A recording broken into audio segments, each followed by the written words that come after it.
She couldn't take her mind off Shang's command to Yao. Something about it felt wrong.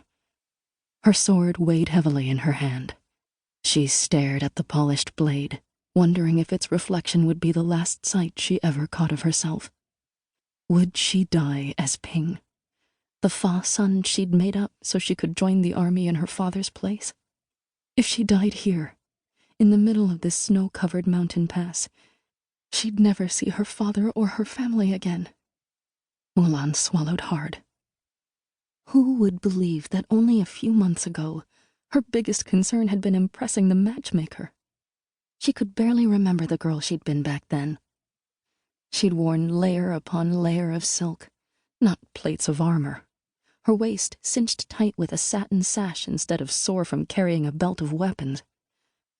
Her lips had been painted with rouge instead of chapped from cold and lack of water. Her lashes highlighted with kohl that she could now only dream of using to fuel a fire for warmth. How far she'd come from that girl to who she was now, a soldier in the Imperial Army. Maybe serving her country as a warrior was truer to her heart than being a bride. Yet when she saw her reflection in her sword, she knew she was still pretending to be someone else. She'd never have a chance to find out who that person was, because she, Mulan, was about to die. And the one thing she regretted most was that she'd never make her family proud of her. The Huns drew closer. As Mulan raised her sword higher, a flash on the blade caught her eye again. Not her reflection this time, but that of a snowy overhang on a peak behind the Huns.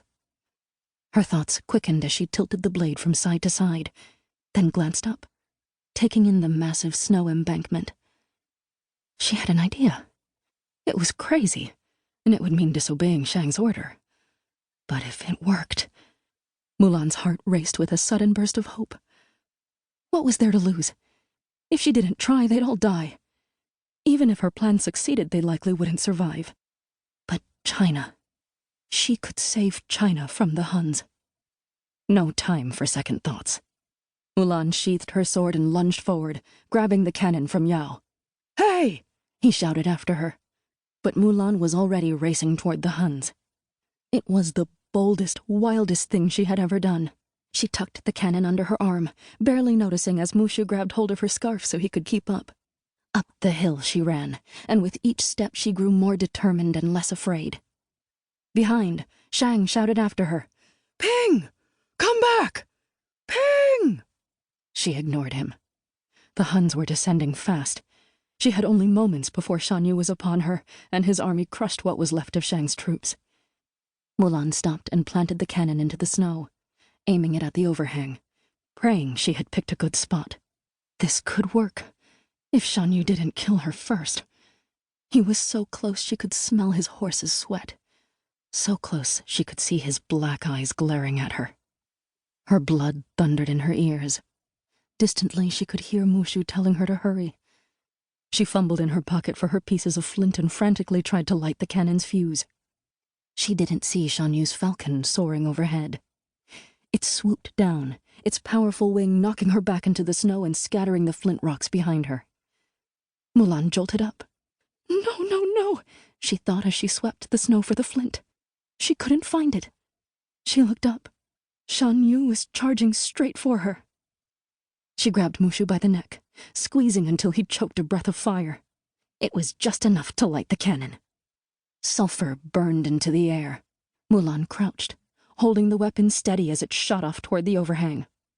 Shan Yu's horse reared from the cannon's explosion, but Mulan was barely aware of the Hun leader. Her gaze was locked on the overhang, and on the rocket arcing smoothly toward it until it finally lodged itself into the snow. A loud rumbling erupted.